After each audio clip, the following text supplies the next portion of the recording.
সেটাকে প্রমাণ করতে হবে। আপনার শরীরটা সুস্থ আছে মানে এটা আল্লাহ তাআলা আপনার উপর অনুগ্রহ করেছেন। আপনার কোনো কর্মের মাধ্যমে আপনার শরীর যদি অসুস্থ হয় এটার দায়ী আল্লাহ না। কথা বুঝতেছেন? আবার বলুন, বিড়ি খাইলে শরীরে ক্ষতি হয় কি হয় না? সিগারেট খাইলে হয় কি হয় না? যে হুজুর রেডি করে নিয়েছে, বিড়ি খাইলে শরীরে ক্ষতি হয় না? ফুসফুসের ক্ষতি হয় কি হয় না? জর্দা খাইলেও ক্ষতি হয়। এগুলো একবারে হারাম না হইলেও হালাল না বলে জর্দা তখন আলেমরা খা। এগুলো একদম হালাল না, খাইলে সব হইব, খাইলেও সব হবে। যেটা খায়া শরীরে শক্তি হবে আর সেই শক্তি দিয়া আল্লাহর ইবাদত করব, এমন খাবার খাইলেও আপনার সব হবে। যেরকম এই যে রাত বিরতি কষ্ট করে, সারাদিন কষ্ট করে পরিবারের জন্য টাকা পয়সা খরচ করেন, এটাও কিন্তু সব হয়। জানেন এটা কি হয়? এই যে আল্লাহর বান্দাদেরকে আপনার মাধ্যমে দুনিয়াতে পাঠাইছেন, তাদের জন্য কষ্ট করে সারাদিন পরিশ্রম করেন। সব বিকালে বাড়িতে গেলে, রাতের বেলা বাড়িতে গেলে তারা আপনার জন্য বসে থাকে। এটা দেখে আপনার খুব ভালো লাগে, ভালোবাসা জন্মে, কিন্তু আপনার সবও হয়। আমি যদি বলি আপনার ছেলে মেয়েদেরকে আপনি কোনো খরচ দিবেন না, আমার কথা শুনবেন? শুনবেন না? আপনি তো দিবেন, যেটা আমার ঘরের ছেলে, আমার ছেলে, আমি খরচ দেবো না কেন? কিন্তু আল্লাহ তাআলাও এটার বিনিময়ে সব দেয়। এই যে শরীরটা আল্লাহ তাআলা আমাকে দিয়েছেন, এই বডিটার মধ্যে আল্লাহ তাআলা আমাকে আমানত দিয়েছেন। কি দিয়েছেন? আল্লাহ তাআলা এই শরীরটা, এই বডিটা আমার কাছে আমানত দিয়েছেন। এই জন্যই সুইসাইড করা মহাপাপ, আত্মহত্যা করা মহাপাপ। না হয় বাংলাদেশে সারা বিশ্বের হাজার হাজার মানুষ প্রতিদিন আত্মহত্যা করে মারা যাইত। জীবনে এমন অনেক সময় আসে যেই জীবন আর রাখবো না। ঘরে গেলে অশান্তি, বাজারে গেলে অশান্তি, বউয়ের সাথে ঝগড়া, মার সাথে ঝগড়া, বাবার সাথে ঝগড়া, অশান্তির শেষ নাই। তারপরও সুইসাইড করার কোনো অনুমতি নাই। জীবন এই যে আত্মহত্যা মহাপাপ কেন? এটা আল্লাহ তাআলা আমাকে আমানত দিছে। শরীরটা আমাকে কি দিছে? আমানত দিছে। এখন যারা নিজে কাজ করে, নিজের হাতে কামাই করে, মাদকাসক্ত হয়ে, ড্রাগ এডিক্টেড হয়ে, ইয়াবা, ফেন্সিডিল, গাঁজা সেবন করে যারা নিজের শরীরকে নষ্ট করে দেয়, তারা আল্লাহর আমানতের খেয়ানত করে। কথা বলেন ঠিক কিনা? এই জন্য মাদকাসক্ত বলে আমি তো মদ খাই না, মদের নাম মাদকাসক্তি না। এইগুলোই মাদকের অংশ। এগুলো কিসের অংশ? শুধু মদ মাদক না, ইয়াবা, ফেন্সিডিল, বড়ি, ট্যাবলেট যা আছে, সিগারেট, বিড়ি, সবই মাদকের একটা কি পার্ট। যে বিড়ি খায় সে কিছুদিন পরে সুযোগ থাকলে, টাকা থাকলে সিগারেট খাবে, আরও বেশি থাকলে সে মাদক খাবে। তো এই মাদক খেলে কি হবে? আস্তে আস্তে শরীরটা কি ভালো হবে না নষ্ট হবে? নষ্ট হলে কার আমানত নষ্ট হবে? আল্লাহর আমানত নষ্ট হবে। এই জন্য এগুলো পরিবর্তন করতে হবে ধীরে ধীরে। দেখতেছেন তো, আমরা যেন আমার নিজের হাতের কামাই কোনো অন্যায় করে কোন শরীরটাকে নষ্ট না করে। শরীর, আমি যে আয়াতে কারিমা তেলাওয়াত করেছি, আল্লাহ তাআলা বলতেছেন, কুল ইয়া ইবাদিয়াল্লাযীনা আসরাফু আলা আনফুসিহিম লা তাকনাতু মির রাহমাতিল্লাহ ইন্নাল্লাহা ইয়াগফিরুয যুনুবা জামিআ ইন্নাহু হুয়াল গফুরুর রহিম। হে নবী, আপনি জানায়া দেন, কুল ইয়া ইবাদিয়াল্লাযীনা আসরাফু আলা আনফুসিহিম লা তাকনাতু মির রাহমাতিল্লাহ। হে বান্দারা, যারা নিজেদের উপর জুলুম করেছো, অন্যায় করেছো, নিজের নফসের সাথে অনেক ধোঁকাবাজি করেছো, প্রতারণা করেছো, লা তাকনাতু মির রাহমাতিল্লাহ, আল্লাহর রহমত থেকে নিরাশ হয়ো না। ইন্নাল্লাহা ইয়াগফিরুয যুনুবা জামিআ, আল্লাহ বলেন আমি চাইলে তোমার জীবনের সব গুনাহ মাফ করে দিতে পারি। যেটা বলেন সুবহানাল্লাহ।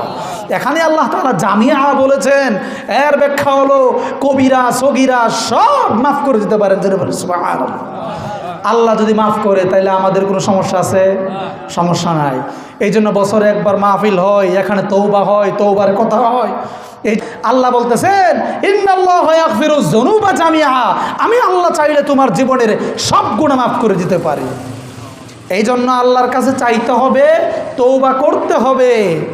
যুগে যুগে যে বা যারা তওবা করেছেন, আল্লাহর কাছে চেয়েছেন, খাঁটি মনে আল্লাহর কাছে তওবা করেছেন, আল্লাহ প্রত্যেকের তওবা কবুল করেছেন। বনি ইসরায়েলের সময় এক ব্যক্তি 100 মানুষকে হত্যা করেছিল। শুনেন আপনারা? 100 মানুষকে হত্যা করেছে, 99 জন মানুষকে হত্যা করে এক আলেমের কাছে গিয়া বলতেছে, আমি যে 99টা মানুষকে খুন করছি, আল্লাহকে আমার মাফ করবো না। পরে এই লোকে জিদ দেয় ওই লোকেরও মারছে, কয় আল্লাহ যেহেতু মাফ করতোই না, তাইলে আর আপনারও রাখতাম না। পরে 199টা যে একটা পুরা করবো, যে মাফ যেহেতু করতো না, তে মারতেই থাকবো। এরপরে এই লোক 100 হত্যা করে আবার তার কাছে মনে হয়েছে দেখি আল্লাহ মাফ করে কিনা। আরেকজন আলেমের কাছে গিয়া বলছে, ওই লোক বড় আলেম, তাকে বলছে আল্লাহ তোমার গুনাহ মাফ করব, তবে শর্ত আছে। শর্ত হইল তুমি যাদের সাথে চলো, যেই এলাকায় থাকো, ওই এলাকায় থাকলে তোমার দ্বারা খালি খুন খারাপি হবে। তুমি এই এলাকা ছেড়ে তওবা করে আর একটা এলাকা বলে দিচ্ছেন ওখানে ভালো মানুষ আছে, এই দিকে গেলে তোমার পরিবর্তন আসবে। এই লোক হুজুরের কথা শুনে তওবা করে ওই ভালো এলাকার ওই মানুষগুলোর সাথে দেখা করার জন্য যাইতেছে। প্রতিমধ্যে আজরাইল আলাইহিস সালাম চলে এসেছে, মালাকুল মউত চলে এসেছে, জান কবজের সময় হয়ে গেছে। তাকে জান কবজ করা হলো, প্রতিমধ্যেই সে মারা গেল। তখন 2 ধরনের ফেরেশতা আসছে, আযাবের ফেরেশতা, আবার আসছে জান্নাতে নেওয়ার জন্য আরেক ফেরেশতা। তারা বলতেছে 2 জনের মধ্যে যখন যে কে কোথায় তাকে নেবে, জান্নাতে নেবে নাকি জাহান্নামে, আল্লাহ তাআলা বলেন ওই লোক যেহেতু তওবা করে ভালো এলাকার দিকে চলে যাচ্ছিল, সুতরাং ওই লোকটা জান্নাতি। আল্লাহ তাআলা 2 ফেরেশতা এসে জিবরাইল আলাইহিস সালাম এসে ফয়সালা দিয়ে দিলেন, কয় জায়গা মেপে দেখো তার দূরত্ব কোন দিকে বেশি, ভালো এলাকার দিকে বেশি হলে জান্নাতি, আর যদি খারাপের দিকে বেশি হয় সেই লোকটা জাহান্নামী। তো ফেরেশতারা জিবরাইল আলাইহিস সালাম এসে তার ভালোর দিকে দূরত্ব বাড়ায় দিচ্ছেন, যেটা বলেন সুবহানাল্লাহ। ফেরেশতা এসে তার ফয়সালা জান্নাতের দিকে দিয়ে দিলেন। এই জন্য মুহতারাম হাজিরিন, আল্লাহর কাছে তওবা করতে পারলে আল্লাহ তাআলা মাফ করবেন। তাই আমরা তো আর এত বড় গুনাহ করছি না। কারো যদি আরো গুনাহ থেকে থাকে, আল্লাহর কাছে তওবা করলে আল্লাহ মাফ করবেন। আল্লাহ মাফ করার জন্যই বসে আছেন। আল্লাহ তাওবাকারীকে সবচেয়ে বেশি পছন্দ করেন। যে বান্দা গুনাহ করছে, গুনাহ করার পরে আবার আমার কাছে অনুতপ্ত হয়েছে, এটা আল্লাহ বেশি খুশি হন। এটা কি হন?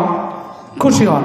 এই জন্য আমাদেরকে তাওবা করতে হবে না। কি অনেকেই গুনাহ মনে করে শুধুমাত্র নামাজ না পড়া, যাকাত না দেওয়া, হজ না করা, আর বাকিগুলো গুনাহ মনে করে না। আছে না নাই?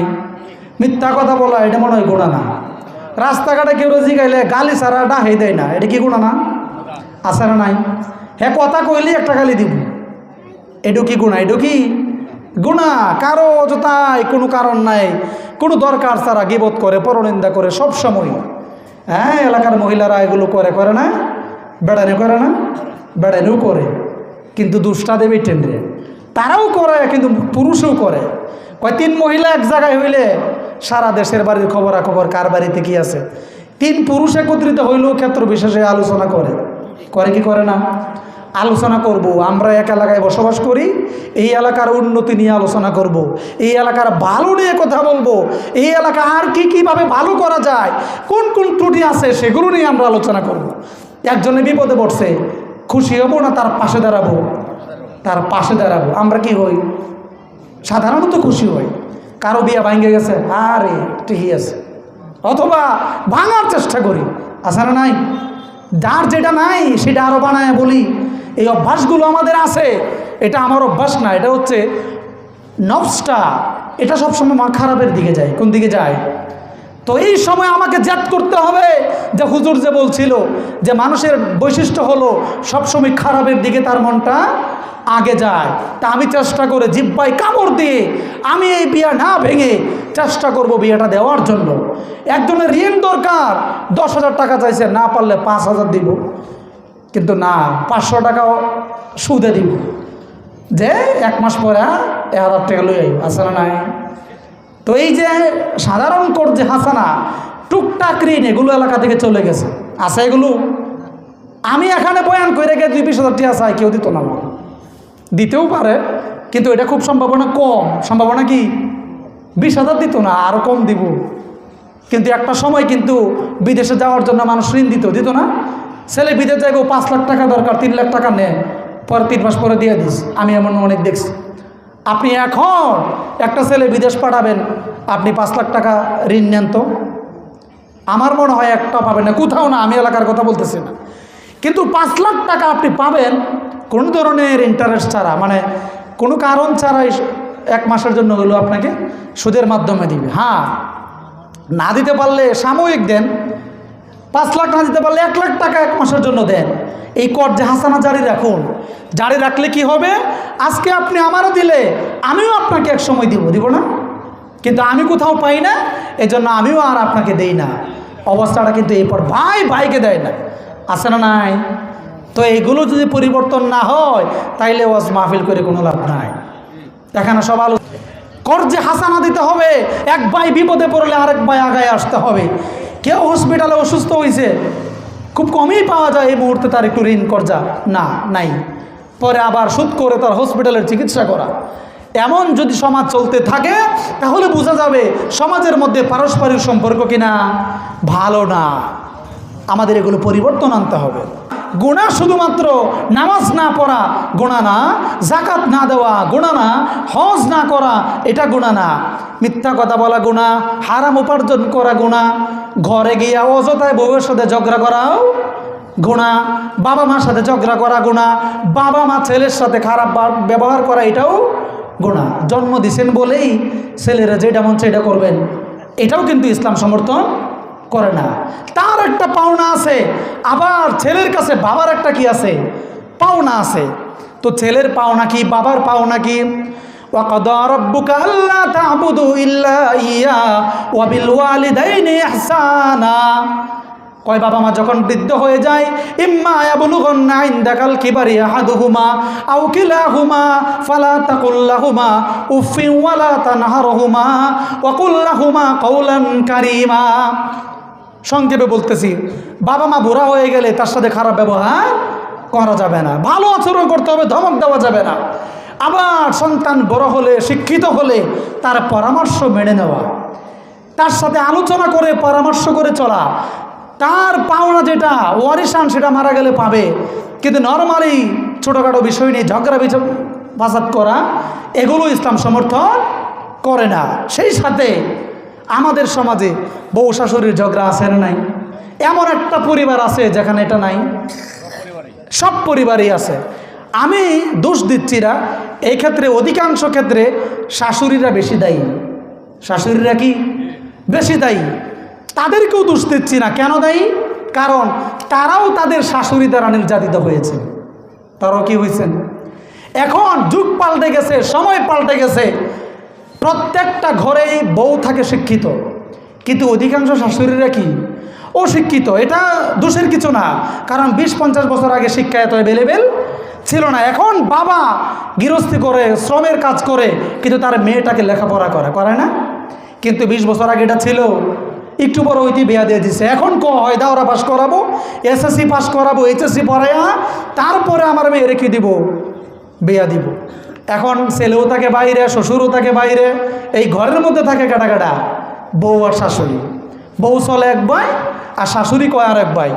বউ দেখছে দুনিয়ার বর্তমান আপডেট জগৎ, আর শাশুড়ি দেখছে কি আগিলা। হ্যাঁ, আগে যা দেখছিল, অনেক বছর আগে যা ছিল, এখন সে বউ শাশুড়ি চায় ওই আগের যে সে যা দেখছে এটা প্রয়োগ করতে, কিন্তু বউ কয় যা দেখছি যেভাবে বাপের ঘরে তাই কি আসছি, এখানেও এটা চায়, সে কামনা করে। এখন এগুলো যদি আপনার সামর্থ্যে, আর্থিকে সামর্থ্য না থাকে, তো তাকে বোঝানো, তার সাথে ভালো ব্যবহার করা, এগুলো কিন্তু সবের কাজ। আর খারাপ আচরণ করা, হুদায় ঝগড়া করা, এগুলো গুনাহের কাজ। এগুলো কিসের কাজ? এইগুলো হচ্ছে গুনার কাজ। এটা আমি যেটা বুঝাইতে চাইতেছি আমি, যে নামাজ না পড়লে গুনাহ হয়, অযথায় বউয়ের সাথে ঝগড়া করলে কি হবে? গুনাহ হবে। অযথায় মার সাথে খারাপ আচরণ করলে, মা বাপ তো ভিন্ন, খারাপ আচরণ অযথায় না, কোনো কারণে বাপ মার সাথে ঝগড়া করা যাবে না। যদি না বুঝে বুঝাইতে হবে, তাও না করলে চুপ থাকতে হবে। কি থাকতে হবে? চুপ থাকলে বাবা মা ঝগড়া করে ধমক দিয়া এরপর শেষ। কিন্তু যদি আমিও কথা বলি তাহলে এটা অনেক বড় হয়ে যাবে। এজন্য এই যে ঝগড়া সমাজে, গুনাহের সংজ্ঞা কি? সব ধরনের অন্যায় গুনাহ। সব ধরনের অন্যায় কি? গুনাহের সংজ্ঞা কি? সব ধরনের অন্যায় গুনাহ। ট্রাফিক আইন না মেনে গাড়ি চালানো গুনাহ। আমি উল্টা পথে চলে আর 10 জন মানুষকে আমি কষ্ট দিচ্ছি, এটা গুনাহ হবে। এটা কি হবে? এটা কি হবে? যে আমার হাত দ্বারা আল মুসলিম মান সালিম আল মুসলিমুনা মিন লিসানিহি ওয়া ইয়াদি, ওই মুসলমানের পরিচয় হলো যার হাত দ্বারা মান সালিম আল মুসলিমুনা মিন লিসানিহি ওয়া ইয়াদিহি, যার হাত দ্বারা জিহ্বা দ্বারা যে ক্ষতিগ্রস্ত হয় না, নিরাপদ থাকে, সে হচ্ছে কি প্রকৃত মুসলমান। এখন আমি রাস্তার কোনো নিয়ম মানি না, আমার মতো চলি, আর 10 জন জেবে পরে কষ্ট করতেছে, এইটা আমার গুনাহ হবে। এটা আমার কি হবে? গুনাহ হবে। সরকারি চাল বিতরণের জন্য সুযোগ পাইছি, আমি একাই নিয়ে নিছি 10 বস্তা, এটা কি গুনাহ হবে না? কিন্তু এটা কি গুনাহ কেউ মনে করে? যখন যেই দলের যেই কর্মীর হাতে সুযোগ আসে, সে নিজের মতো করে এটা বিলি করে। কিসের মতো করে? মন মতো বিলি করলে গুনাহ হবে না সব হবে? গুনাহ হবে। উপযুক্ত ব্যক্তিকে সেই দায়িত্ব সেই সুযোগ বুঝে দিতে হবে। আর আপনি যদি এটা নেওয়ার উপযুক্ত না হন, কোনো ক্যাটাগরিতে আপনি পান, আপনার হকটা সেটা বুঝে দিতে হবে। এর বেশিও নেওয়া যাবে না, কমও নেওয়া যাবে না। কিন্তু এগুলো আমরা গুনাহ মনে করি না। হুদায় মিথ্যা কথা বলে কোনো কারণ ছাড়া গুনাহ মনে করি না। অযথায় হারাম উপার্জন করে গুনাহ মনে করি না। গালি দিয়ে কথা বলে গুনাহ মনে করি না। গরু ছাগল ছেড়ে অন্যের ঘাস অন্যের ক্ষেত খাওয়ায়, এটা কি গুনাহ মনে করে না? আছে না নাই? অন্যের পুকুর থেকে মাছ মারা, অন্যের কাছ থেকে না বলে কোনো কিছু নিয়ে নেওয়া, এগুলো গুনাহ মনে করতে হবে। আপনি গুনাহ করে ফেলছেন, অন্যায় করে ফেলছেন, এখন এই গুনাহ তো আবার মুছতেও হবে নাকি? আমার ক্ষেত থেকে আপনি লাউ নিয়ে নিছেন, এটার মাফটা আমার কাছে চাইতে হবে। এটার মাফটা কি করতে হবে? আমার কাছে চাইতে হবে। আমার আপনি একটা ক্ষতি করছেন, আমি জানি না, কিন্তু ক্ষতি একটা করছেন, সেটার মাফটা কার কাছে চাইতে হবে? আমার কাছে চাইতে হবে। ইবাদত 2 প্রকার, হকুল্লাহ এবং হকুল ইবাদ। একটা হচ্ছে বান্দার হক, আরেকটা হচ্ছে আল্লাহর হক। আল্লাহর হক আপনি নামাজ পড়েন নাই, আল্লাহর কাছে মাফ চাইতে হবে। সুযোগ থাকলে অবস্থা অনুযায়ী কাজা করে নিতে হবে। কিন্তু আপনি আমার টাকা মেরে দিয়েছেন, আপনি আমারও দেখা একটা বড় ক্ষতি করেছেন, যেটা আমি জানি না, এটা আমার কাছে মাপ চাইতে হবে। এটা কি করতে হবে? এখন আমার কাছ থেকে আপনি 300 টাকা নিয়েছেন 3 বছর আগে, এটা আমার দিতেও পারতেছেন না, আবার মনের ভিতরে একটা কষ্ট লাগতেছে। কথা বলেন, এমন আছে না নাই? যে ছোটবেলা তোরতে না কয়ে রে টিফিনটা খাইছে, অত এখন গুণা মনে হইতেছে। আমি বলার পরে অনেক গুণা এখন আপনাদের সামনে আসছে না, যে জীবনে ছোটখাটো বিষয় তো কত কিছু করছি হুজুর, এখন কি করবো? এটা বলেছে যে এই কারণে, কারণ ছোট বিষয় এইটুকু, এগুলো অনেক মানুষ গুরুতর মনে করলে পরে এটার জন্য সে আফসোস করে। তো আপনি 200 টাকা নিছেন গা 2 বছর আগে, এখন তো এটা কোনো ব্যাপার না, চাচা বাইস্তা বা কোনো কারণে আমি আপনার টাকা নিয়ে নিছি।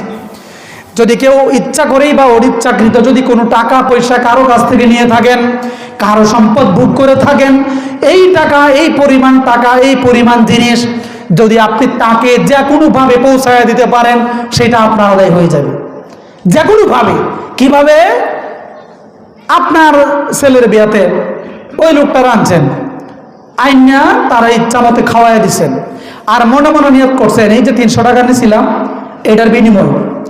অথবা বাজারে দেখা হয়েছে, চাষটলে বসছেন, 20 টাকা নিয়েছিলেন, তারা আপনি এখন 20 টাকার নাস্তা খাওয়াই দিচ্ছেন, আর মনে মনে ধরে নিছেন এটা ওই টাকা। এটা কি? এইটা যদি এইটা করেন তাহলে কি হবে? সেটা হচ্ছে মন্দের বালা। কি বালা? মানে ওইটা তো আর হবে না। এখন আপনি তো 20 টাকার জন্য বলতেও পারবেন না, পারবেন? বললে 2টা সমস্যা, মনে করবো রে তুই তো সুর, মনে করতো না, এই জন্য আপনি বলতেনই না। আর একটা হলো, এটা আপনার পরে খারাপ লাগবো যে সে জানিয়ে গেছে আমি কাজটা করছিলাম। এটা হলো অনেক পুরাতন কাফারা, আছে না, যে অনেক বছর নামাজ পড়ছে না, পরে হুজুরা এসে জিজ্ঞেস করে কাজা নামাজ কিভাবে পড়বো। সেই ক্ষেত্রে আমি যদি বলি 10 বছরের কাজা নামাজ একবারে সুন্নত ফরজ ওয়াজিব মুস্তাহাব সহ সব আদায় করবে, তাহলে তো আজকেরটা করতো না। তো তার ফতোয়া হইল সে অনুমান করে 10 বছরে জোহরের নামাজ আমার কত কাজা হয়েছে, শুধুমাত্র অনুমান করে প্রত্যেক ওয়াক্তে জোহরের ফরজ নামাজটা কাজা করবে। এরপরে যখন তার মনে হবে যে আমার যত কাজা ছিল মোটামুটি শেষ, তাহলে মোটামুটি তার একটা এটা শেষ দেশ হবে। কিন্তু সবটা পড়লে যেরকম হইতো এরকম হবে, এরকম হবে না। তো মুহতারাম হাজিরিন, এটা হচ্ছে যে গুনাহ কত প্রকার হতে পারে। আমি যাই করি না কেন, অন্যায় যেটা মনে হয়েছে সেটাই হচ্ছে গুনাহ। এবং এই গুনার কাফারা দিতে হবে, আদায় করতে হবে। তো ওই গুনাহ তো দুই প্রকার, একটা আল্লাহর সাথে গুনাহ আর একটা বান্দার সাথে গুনাহ। তো বান্দারটা বান্দার কাছে মাপ চায় নিতে হবে, যেভাবেই হোক বলে ফেলা, অথবা যদি সামর্থ্য থাকে তাহলে সেটা তাকে দিয়ে দেওয়া। আর আল্লাহর সাথে যেটা সম্পৃক্ত সেটা আল্লাহর কাছে মাপ চাইলে আল্লাহ মাফ করবেন। আল্লাহ বলেছেন ইন্নাল্লাহা ইয়াগফিরুয যুনুবা জামিআ, আমি আল্লাহ চাইলে তোমার জীবনের সব গুনাহ মাফ করে দিতে পারি। আল্লাহ তো দয়ালু, রাহমানুর রহিম, আল্লাহ মাফ করবেন। এই জন্য গুনাহটা কি, গুনাহটা কত প্রকার, সব ধরনের গুনাহ থেকে বেঁচে থাকার চেষ্টা। আর যদি সেই গুনাহটা না করে আমি আল্লাহ তার আমলনামায় একটা নেকি দেই, যেটা বলেন সুবহানাল্লাহ। যদি গুনাহ করার ইচ্ছা করে আর গুনাহ না করে তাহলে তার আমলনামায় আমি একটা নেকি দেই। আর যদি সে এই গুনাহর কাজটা করে ফেলে তাহলে আমি আল্লাহ তার আমলনামায় একটা গুনাহ দেই। কয়টা গুনাহ দেই? আর যদি কোনো বান্দা ভালো কাজ করার, সবের কাজ করার ইচ্ছা করে কিন্তু কাজটা করতে পারে নাই, তার আমলনামায় আমি একটা নেকি দেয়া দেই। আর যদি এই কাজটা করে ফেলে তাহলে আমি 1 থেকে 10 গুণ পর্যন্ত তার নেকি বৃদ্ধি করে দেই, যেরকম সুবহানাল্লাহ। তাহলে গুনাহ করার ইচ্ছা করলে, গুনাহ না করলে কোনো গুনাহ লেখেন না, আর গুনাহটা করলে একটা গুনাহ সব দেন। কয়টা গুনাহ? আর যদি ভালো কাজটা করার নিয়ত করে তাইলে সব দেন। আবার যদি সেই কাজটা করে ফেলে তাহলে তার আমলনামায় আরো অনেক বাড়ায় দেন, যেরকম সুবহানাল্লাহ। এই জন্য মুহতারাম হাজিরিন, গুনাহ যত কম করা যায়, সবের কাজ যত বেশি করা যায়। আর গুনাহ যদি সবের কাজ নাও করতে পারেন তাহলে গুনাহের কাজ না করা। এই কথাগুলো মনে থাকবে। খুবই সহজ কথা না, যে আমি সবের কাজ করব কিন্তু সবের কাজ ভালো কাজ করতে পারি না, তাইলে কি করব না? বলেন কি করব না? গুনাহ করব না। আমরা প্রত্যেকটা মানুষ মৃত্যুর সিরিয়ালে দাঁড়ায় আছি। এই সিরিয়াল ভেঙে সামনে যাওয়া সম্ভব নয়, এই সিরিয়াল ভেঙে পিছনে যাওয়া সম্ভব নয়, এই সিরিয়াল ভেঙে অন্যত্র যাওয়া সম্ভব নয়। সুতরাং এই সিরিয়ালে দাঁড়িয়ে আমার মৃত্যুটা যেন হারাম উপার্জন করা অবস্থায় না হয়, আমার মৃত্যুটা যেন কাউকে কথা দ্বারা, মুখ দ্বারা, শারীরিকভাবে কাউকে আঘাত করার মাধ্যমে না হয়। এমন জীবন করো হে গঠন, মরিলে হাসিবে তুমি, কাঁদিবে ভুবন। কাঁদিবে ভুবন, সবাই তোমার জন্য কাঁদবে, কিন্তু আমরা করি উল্টোটা। এজন্য মুহতারাম হাজিরিন, যে কথা বলতেছিলাম, গুনাহ শুধুমাত্র নামাজ না পড়া এটা গুনাহ নয়, যাকাত না দেওয়া গুনাহ নয়, পরিবারে অযথায় ঝগড়া করা, বউয়ের সাথে, মার সাথে, বাবার সাথে, এগুলো গুনাহ, সমাজে ঝগড়া লাগানো, ঝগড়া করা, এগুলো গুনাহ, অন্যায়ভাবে কারো সম্পদ ভক্ষণ করা, এগুলো গুনাহ, কারো বিরুদ্ধে উচ্চার ওঠানো, কাউকে কটু কথা বলা, এগুলো গুনাহ। এখন আসেন, গুনাহর অনেক জাত আছে, প্রকার আছে। এখন আমরা বেশিরভাগ মানুষ অনলাইনে থাকে, ফেসবুক চালা, ইউটিউব চালা, হোয়াটসঅ্যাপ চালা, বা মোবাইল ব্যবহার করে না?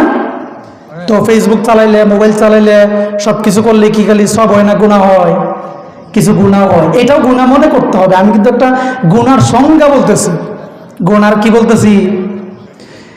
যেটা অফলাইনে গুনাহ সেটা অনলাইনেও গুনাহ। যদি কেউ সরাসরি গালি দিলে গুনাহ হয়, ফেসবুকে অনলাইনে গালি দিলেও গুনাহ হবে। কথা বলেন ঠিক কিনা? আমার সরাসরি গালি দিলে যদি গুনাহ হয়, তাহলে আমার কমেন্টে গিয়ে যদি খারাপ কথা বলে সেটাও গুনাহ হবে। কথা বলেন ঠিক কিনা? জুয়া খেলা হারাম না হালাল? সেটা যদি অফলাইনে গাছতলায়, বাদাম গাছে, ক্ষেতের মধ্যে খেলে তাইলেও হারাম। যদি অনলাইনে মোবাইলে বসে খেলে তখনও সেটা হারাম। কিন্তু আমরা এটাকে গুনাহ মনে করি না। কথা বলেন ঠিক কিনা? আমাদের সমাজে অনেক যুবকরা, অনেক ছেলেরা মোবাইলে, অনলাইনে জুয়া খেলে। বাবা মার সামনে বসে জুয়া খেলে, বাবা মা টেরও পায় না। আগে মানুষ জুয়া খেলার জন্য অনেক দূরে যাইতো, 1 মাইল 2 মাইল দূরে গিয়া পুলিশের চোখ ফাঁকি দিয়া তারপরে জুয়া খেলতো। এখন বাবা মার সামনে বসে মোবাইলে জুয়া খেলে, কিন্তু বাবা মা টের পায় না। আছে না নাই? হ্যাঁ, বলতে পারেন যে আমার ছেলে তো খুব ভালো, আপনার ছেলে খারাপ হইতে কত কম। কারণ মোবাইল হচ্ছে একাকিত্ব না, মোবাইল চালানো মানে সবার সাথে থাকা। তো এখানে সবার সাথে থেকে কি কাজটা করে সেটা তো আপনি জানেন না। এই জন্য আপনার ছেলেকে লেখাপড়া শেষ করার আগ পর্যন্ত মোবাইল দিবেন না। আর যদি দিতে হয় পড়ালেখার জন্য, এই মোবাইল দিয়ে কি করে সেই খবরটা আপনার রাখতে হবে। যদি না পারেন, আপনার আশপাশে যে জানে তাদেরকে জিজ্ঞেস করেন যে সারাক্ষণ মোবাইলে গোতাগুতি করে, আছে না নাই? কি করে? ফ্রি ফায়ার, পাবজি গেমস খেলে বিভিন্ন ধরনের। এগুলো কি ক্ষতিকারক কিনা বলেন? আগের এখনো এই যে আমাদের রফিক ভাইরা যারা আছে, মুরব্বী হয়ে যাইতেছে, তারা এখনো ফুটবল খেলতে চায়, কিন্তু 10 বছরের ছেলে ফুটবল খেলতে চায় না, সে মোবাইলে গেমস খেলতে চায়। কথা কোন ঠিক কিনা? হ্যাঁ, চালাইতে চালাইতে তার মেজাজ নষ্ট হয়ে গেছে। কিছু বললে রকচটা বা রাগ ওঠে তার। কেন রাগ উঠবে? 15-20 বছর পর্যন্ত তাকে কাদামাটির মতো আমি ব্যবহার করতে পারবো, কিন্তু 3 বছরের ছেলেটাকে আপনি ধমক দিলে গুসা করে চলে যান। এটা আমাদের অধঃপতন, এটা উন্নতি না। এজন্য মুহতারাম হাজিরিন, যে কথা বলতে হারাম, সেটা অনলাইনেও কি হারাম। আপনি অনলাইনে অফলাইনে বা সামনে সামনে গীবত করেন না, কিন্তু অনলাইনে আরেকজনের নাম বদনাম করে ফেক আইডি দিয়া, নিজের অন্যের ছবি দিয়া, কোনো ছেলে মেয়ের ছবি দিয়া আপনি ফেসবুকে তার বিরুদ্ধে খারাপ কথা বলতেছেন, আর বলতেছেন যে আমি তো এটা কোনো কিছু করছি না, এটা কি গুনাহ? এটাও গুনাহ। যেটা অফলাইনে হারাম, সেটা অনলাইনেও কি হারাম। এই কাজগুলো অনেকেই করে, বাজে ব্যবহার আছে। অন্যগুলো করতে পারেন আর না পারেন, নামাজ পড়া। নামাজ এমন একটা ফরজ, নামাজ দাঁড়িয়ে পড়া ফরজ। দাঁড়িয়ে পড়তে পারেন না, বসে পড়তে হবে। বসে পড়তে পারেন না, শুয়ে পড়তে হবে। শুয়েও পড়তে পারেন না, ইশারা ইঙ্গিতে পড়তে হবে। আর কোনো ইবাদত এমন নাই, আছে নাই? জাকাত ফরজ ছিল, টাকা শেষ, জাকাত দেওয়া লাগবে না। হজ ফরজ ছিল, হজ করতে টাকা শেষ, করতে হবে না। কিন্তু নামাজ একবারে মৃত্যুর আগ পর্যন্ত আপনাকে নামাজ পড়তে হবে।